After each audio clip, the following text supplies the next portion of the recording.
Something terrible is happening in the housing market as Redfin continues to manipulate the trajectory of their housing market graphs. And time again, we learn we're at the mercy of these data providers and their financial bias, their paid narrative, and their lack of boots on the ground data. But also, guys, there's something great happening in the housing market as well, as median sales price has appeared potentially, hopefully, to have finally broken seasonality, as median sales price has declined on a week over week basis. Regardless of that, guys, we know that what we're about to review from Redfin is macro data. And so real estate is about location. And so one of the things that I want you as the viewer to learn in this video is where to get data to understand what's going on in your local housing market. And I also want you as the viewer to understand that we really can't lean on just one data provider. You guys, honestly, this is great news. Obviously, we need a couple more weeks of this type of decline for it to create a trend. But regardless, it's happening because we have a record high price cuts for one going on right now, 4-year record for this time of year. We have record high, brand new record high mortgage payments. We have inventory shooting up with new listings and active listings. And we have a 4-year low for this time of year with demand. So we have all these price pressures, and we have the entire foundation of the housing market built on free money, free and cheap money, and fear. And so you guys, hopefully, this is the start. This is the week that we start seeing median sales price finally kick beyond a shadow of doubt seasonality. As always, this will be linked to my description. The name of Redfin's overly optimistic article is Housing Market Update. For the first time in nearly 2 years, there's no major metro where home prices are falling. And that's what we get if we listen to only Redfin. And I could tell you guys, being a resident in Texas, being a realtor in Texas, home prices are definitely falling, especially when we look at new homes, but not just new homes, existing homes as well. Now listen to their opening paragraph here. Inventory is below typical April levels, driving home prices up. Now the thing that's interesting about that, guys, is it's actually a 4-year high. So, typical lows, well, yeah, maybe true pre-pandemic, I would agree. But they're not recognizing that over the last 4 years, it's the record high it's been for this time of year. Now they go on, continually rising mortgage rates are further eroding affordability, and this week's Fed meeting confirmed that mortgage rates are likely to hold steady to the foreseeable future. Now the last bit of optimism that I'm going to read in the article goes, even though housing costs shouldn't climb much more, they will remain elevated for the foreseeable future, which could push more buyers away. But they go on to say this, but for serious house hunters who can afford today's mortgage rates and find a home they love, jumping in now isn't a bad idea, given the fact inventory is low and costs aren't dropping anytime soon. So once again, Redfin fails to acknowledge an incoming recession, yield curve inversions, deficit spending, full-time job growth loss, and that being replaced by seasonal jobs and government jobs. They're not recognizing or giving any type of cautious opinion to the viewers. And here's the thing, you guys, I agree with a lot of what they're saying,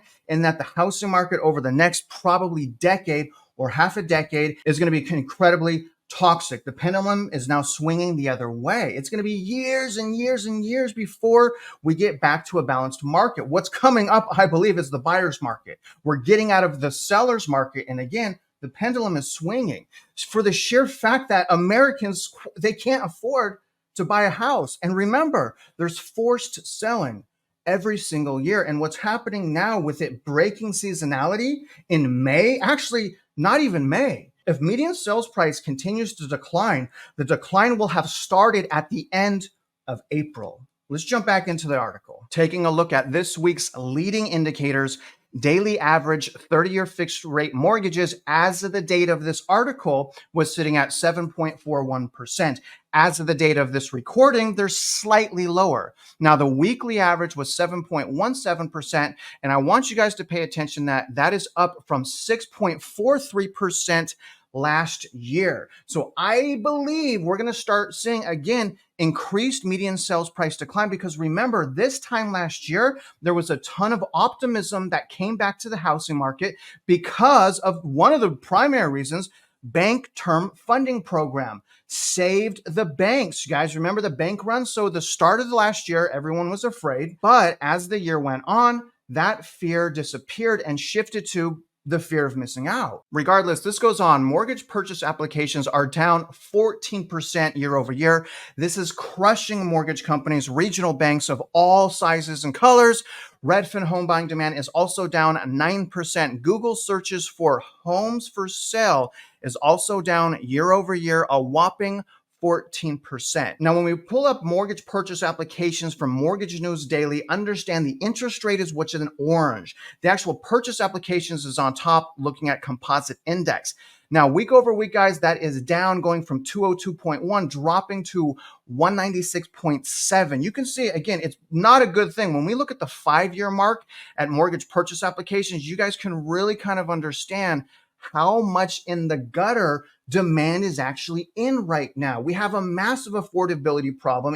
The housing market is not strong enough to sustain this level of affordability because, once again, I say, America quite simply cannot afford to buy houses. Maybe the hyper rich and institutional investors can, but certainly normal Americans cannot. Now, we see a similar trend when accessing Mortgage News Daily existing home sales. Now, this is not updated yet for March. This has gone to February at a seasonally adjusted 3.9 million units. Now, that's seasonally adjusted. More than likely, and this is what I anticipated with Jason Walter, I thought we were going to be ending the year around 3.5 million, because again, the unaffordability is crippling us. If you go back 1990s, how is it, you guys, that demand is essentially worse than the GFC?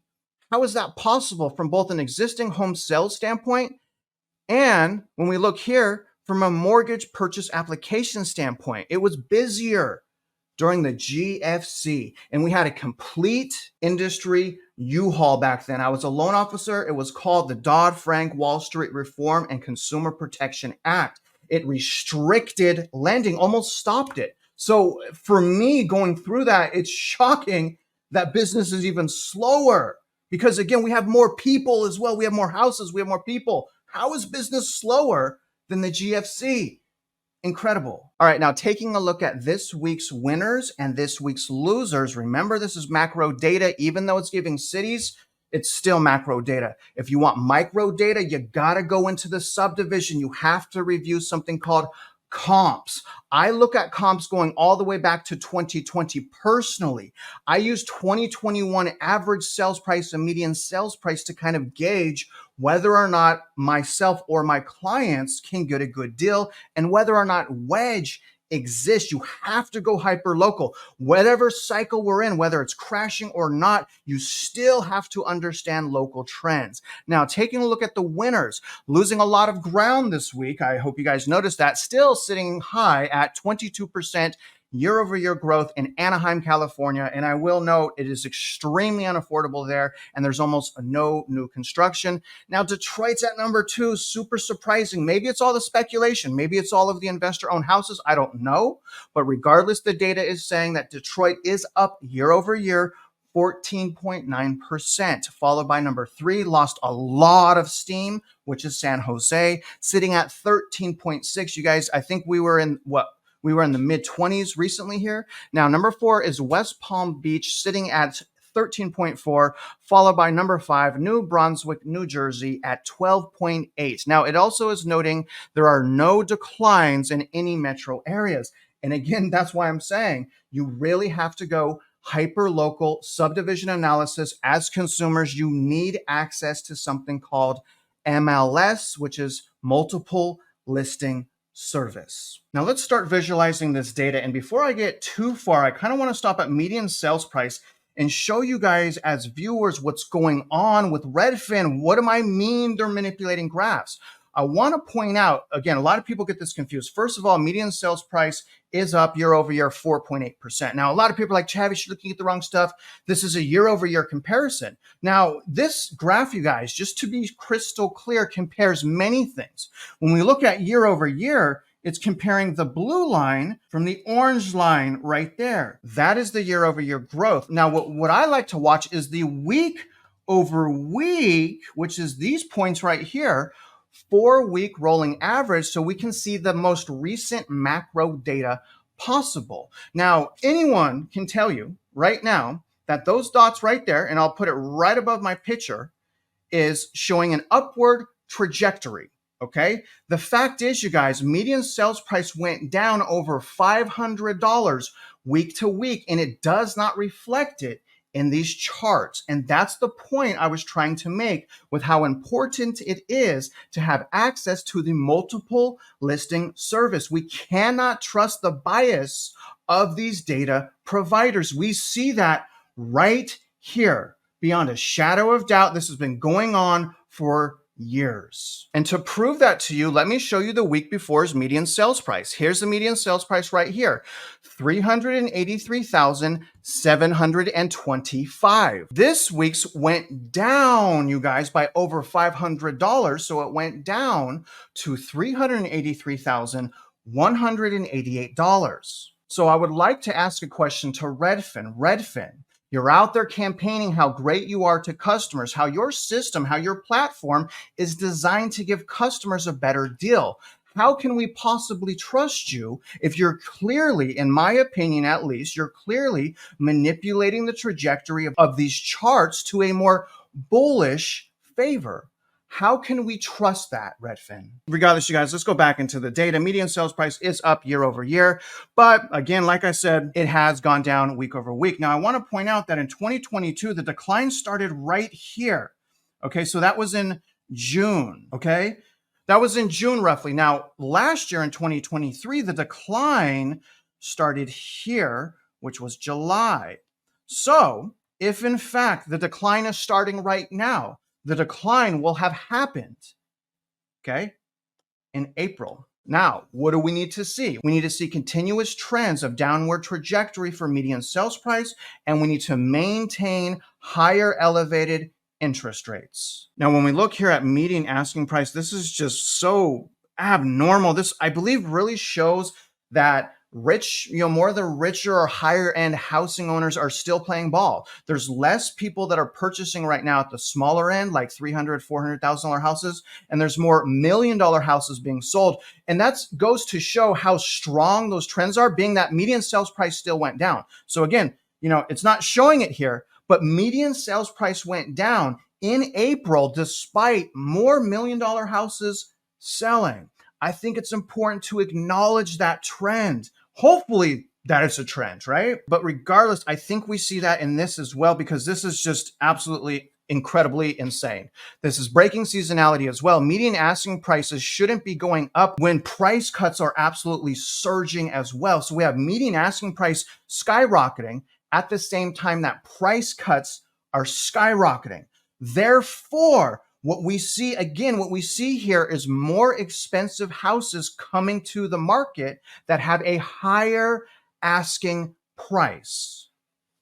At least that's what I think. We also have a brand new record high mortgage payment. Home buying houses payments are up almost 15% year over year, and unaffordability was horrible in 2023. It's even worse this year, you guys. Year over year is from here to here. 15% is insane at a new mortgage payment of $2,890. But just 3 years ago in 2021, we were all the way down here at mortgage payments under $1,750. Again, this housing market is going to take years and years to heal, and you really need to understand accessing subdivision data. You have to look at the comps, you guys. Now, taking a look at demand, pending sales is also down 3% year over year. Again, you guys, I like looking at the week over week data.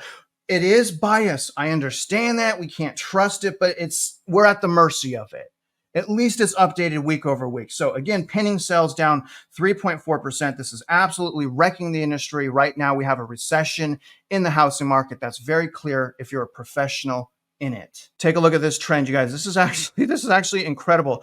New listings of homes is also up 15% year over year. Look at the trajectory. The trajectory is skyrocketing. Once again, I was a little bit worried right around here, but it appears, like every season, that was just seasonality from Easter. We saw that happening here, and here as well. Looks like we were accurate there because new listings is skyrocketing at 101,065 new listings. That's spectacular. Also very, very beautiful. Active listings for home for sale is also up double digits year over year at 12%. I wanted it to be higher than that. It's still up. That's good, you guys. Again, it was kind of plateauing here. So we're getting a little bit more trajectory once again, year over year. And we want to see it come up right around here at 900,000 to 1 million active listings on the market, like we saw in 2022 when we started having price discovery. That's why I circled it right there. So again, 900,000 to 1 million, depending on your metro area. Texas and Florida already has inventory that is exceeding pre-pandemic. Looks like the lag effects of the interest rates going up is finally starting to show in the data as supply is skyrocketing. Only at 3.4 months, we need 4 to 5 sustained for price discovery. For a crashing housing market, 6. 6 makes it a technical buyer's market, but buyers right now obviously are crushed. We don't have the same buyers as we had in 2019. 2019, we had double the savings rate. We had income skyrocketing. We had interest rates that were half of what it was right now. We had transactions at 5 to 6 million in sales, and we sustained at 1 million to 1.2 million. So we don't need that right now for price discovery. But look at the trajectory. That is a massive trajectory upward in the middle of spring home buying season. Thank you, Federal Reserve, for not making another bank term funding program. That bank term funding program last year really kicked the can down the road in the housing market. That topped with there was still a bunch of excess savings, apparently. I mean, this trend is absolutely crazy, guys. Think about this. Right now, we're at 6.2% of listings that had price cuts. Look at this trajectory. We had a similar pattern happen right here in 2022. That pattern led to sentiment, and it led to people like, oh my gosh, maybe the housing market is unstable, and prices started to crash. We hit inventory slightly under 1 million and prices started going down, but that trajectory was important. Now, again, we are ahead of schedule. In 2022, we were right here when that started. Right now, we were at here, and the gap is massive. So, again, explain to me, how could price cuts be surging at record levels, but yet median asking price is skyrocketing? Suspicious and deceiving and misleading. Unfortunately, you guys, this graph got cut off, but Redfin home buying demand is also down a whopping 9% year over year. That is also a 4-year record high for this time of year. Now, again, the question was, as consumers, how do you access local data? And the answer was by accessing multiple listing service, MLS. Now, unfortunately, you usually have to be a realtor. So if you need the data, a lot of times you have to learn where to find a great realtor and hopefully meet them. Now, if you are a realtor, then you can access MLS. Now, again, let me show you some of the strategies just real quick that I use. All right, guys, so here's what MLS or multiple listing service looks like for the Houston area. Now, we can kind of zoom into whatever area we're interested in purchasing. I've been showing you guys a lot of Kingwood. So you can see this is Kingwood. These homes are listed for sale. They're listed for sale everywhere. But as we zoom in here, you can kind of see these subdivisions. So each of these little things are subdivisions. Now, let me show you what I do with the subdivisions. So I'll do something like this. I'll make a screenshot of the area, maybe using Google Maps, and I'll kind of outline the subdivisions like that. Now, as a realtor, I'm going in, I'm accessing those comps, and I'm finding out what the average and median sales price is per square foot for the last year or for 2021, 2022, or 2023. But a general good idea to start is over the last year. So let me show you what that looks like. Something like this. So now over the last year, I can go into certain subdivisions, like for example, Kings Manor. And I already know in Kings Manor, The average home over the last year sold for $138 per square foot. And so when I go back over here and I go to Kings Manor, we have Kings Manor right here. I can look at these houses and I already know 138 a square foot. So I pull up this one and I can show you guys right now that this is being listed for $103 a square foot, which basically means that this is, hypothetically listed for $30 a square foot under market value. In other words, you guys, we got to go hyper local regardless of the cycles that we're in the housing market. And in the future, I hope to give you guys a free subdivision analysis form. In certain states, you can use Zillow, not in all states, but in certain ones. If you want me to make that form, hit me with a bonkers below. And other than that, I really hope you guys got some value, insights, and perspective. And if you're out there investing in real estate, you guys already know I wish you luck and I hope you win.